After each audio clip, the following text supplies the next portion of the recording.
Hello guys, welcome back to YouTube channel. So finally guys, कैसे हो आप सब? आई होप आप सब अच्छे होंगे। सो फाइनली गाइस, आज मैं आपको दिखाने वाली हूँ कि मैंने कैसे कैसे अपने करंट अफेयर्स बनाए लास्ट 1 मंथ के, यानी कि मार्च के।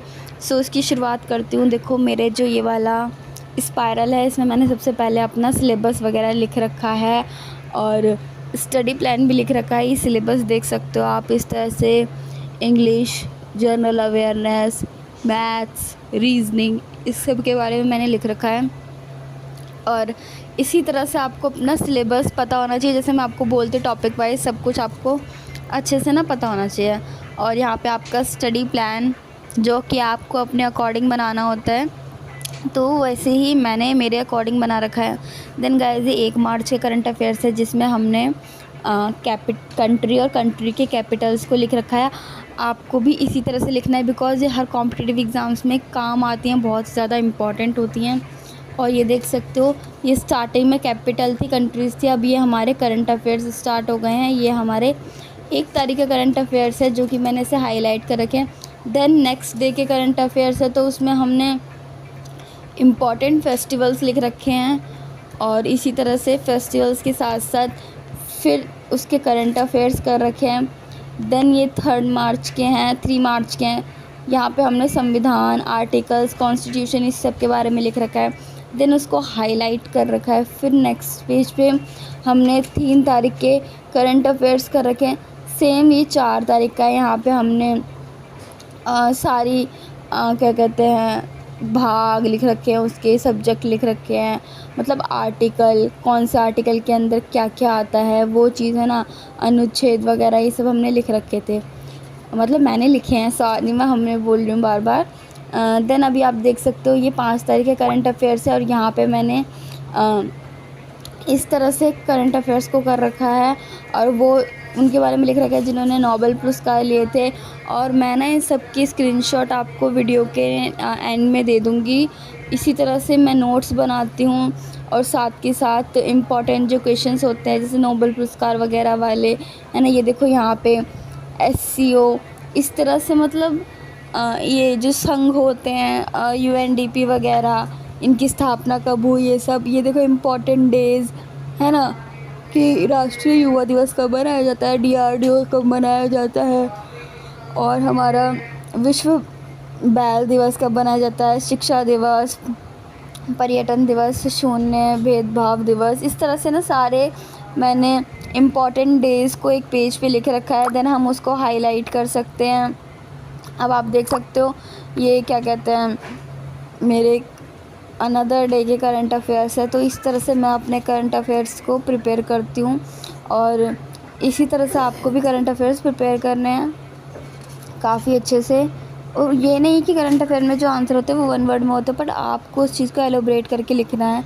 उसके अगर उसके बारे में है, कोई जगह का नाम है, उसका आंसर है ना, तो उसकी कैपिटल क्या है, और इम्पॉर्टेंट जो उससे रिलेटेड जो भी फैक्ट्स है ना, वो भी आपको सब कुछ इसमें लिखने होते हैं, जिससे आपका इम्प्रूव होती है, चीज़ें इम्प्रूव होती है ना। ये देखो, ऑटोबायोग्राफीज़ वगैरह हो गई, है ना, वैक्सीन्स हो गए।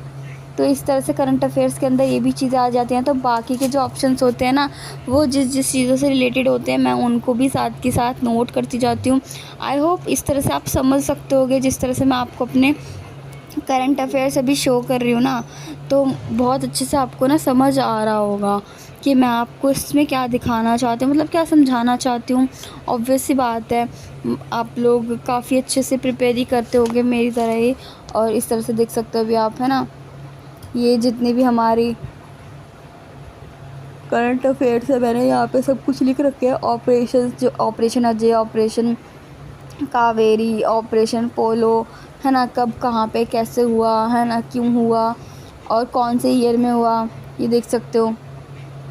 G20, WHO, IMF, WB, इन सब के बारे में भी मैंने यहाँ पे लिख रखा है, बिकॉज़ ये बहुत ज़्यादा इम्पॉर्टेंट हो जाता है हर कॉम्पिटिटिव एग्ज़ाम्स के रिगार्डिंग। तो ये सब चीज़ें आपको पता होनी ही चाहिए। अगर ह्यूमैनिटीज़ वाले स्टूडेंट होते हैं, उन्होंने तो 11th-12th में इस चीज़ को कवर किया ही होता है, बट स्टिल गाइज़, इसको आपको हमेशा याद रखना है। इन्हें इसी तरह से लिखे कि आपको पढ़ने में भी आसानी हो और आपको ही ना लगे कि यार इतने सारे करंट अफेयर्स लिख लिए और मेरे से पढ़ाई नहीं हो पा रही है। इसलिए मैंने आज आपको आपके साथ मेरी करंट अफेयर की जो वीडियो है वो शेयर की है। आई होप आपको ना ये काफ़ी ज़्यादा पसंद आई होगी। और इसी तरह ना मैं वीडियो के एंड में जो मैंने ये इम्पॉर्टेंट चीज़ें लिखी थी ना, इस तरह से हाईलाइट करके, देखो यहाँ पे राष्ट्रीय उद्यान वगैरह, पपीकोंडा है ना, और बेतला, आंसी कहाँ पे हुए, कहाँ पे ये होते हैं जो उद्यान है ना, इसी तरह से अभी आप देख सकते हो काफ़ी अच्छे से मैंने इसमें नोट्स प्रिपेयर कर रखे हैं। और आपको इससे अगर हेल्प मिलती है तो प्लीज़ आप इसी तरह से अपने नोट्स प्रिपेयर करें, चीज़ों को हाईलाइट करें काफ़ी अच्छे से, ये आपके लिए ही बेनिफिशियल होगा। सो गाइज़ ये देख सकते हो 28 मार्च के हैं, फिर ये 29 और ये 30 मार्च के। सो आई होप ये आपको अच्छे लगे होंगे। इसी तरह से देखो मैंने यहाँ पे स्क्रीनशॉट डालने हैं, आई होप ये आपके लिए हेल्पफुल होंगे। सो प्लीज़ इसको आप क्या कहते हैं, नोट डाउन करना चाहते हैं तो नोट डाउन कर सकते हैं, आपके लिए बहुत ज़्यादा बेनिफिशियल होने वाले हैं। जितने भी मेरे को इम्पोर्टेंट लगे वो मैंने यहाँ पे एज ए स्क्रीनशॉट यहाँ पे प्रोवाइड कर दिए इस वाले वीडियो में। So finally guys thanks for watching my YouTube channel. I hope आपको ये वाला वीडियो ना पसंद आया होगा। अगर इसी तरह से आपको मेरे नोट्स वगैरह का वीडियो चाहिए तो आप मेरे को बता सकते हो, मैं ना वो भी आपको बहुत जल्दी प्रोवाइड कर दूँगी। So bye bye guys, thank you, love you. Please like share and subscribe ज़रूर करें, बेल आइकन प्रेस कर लें।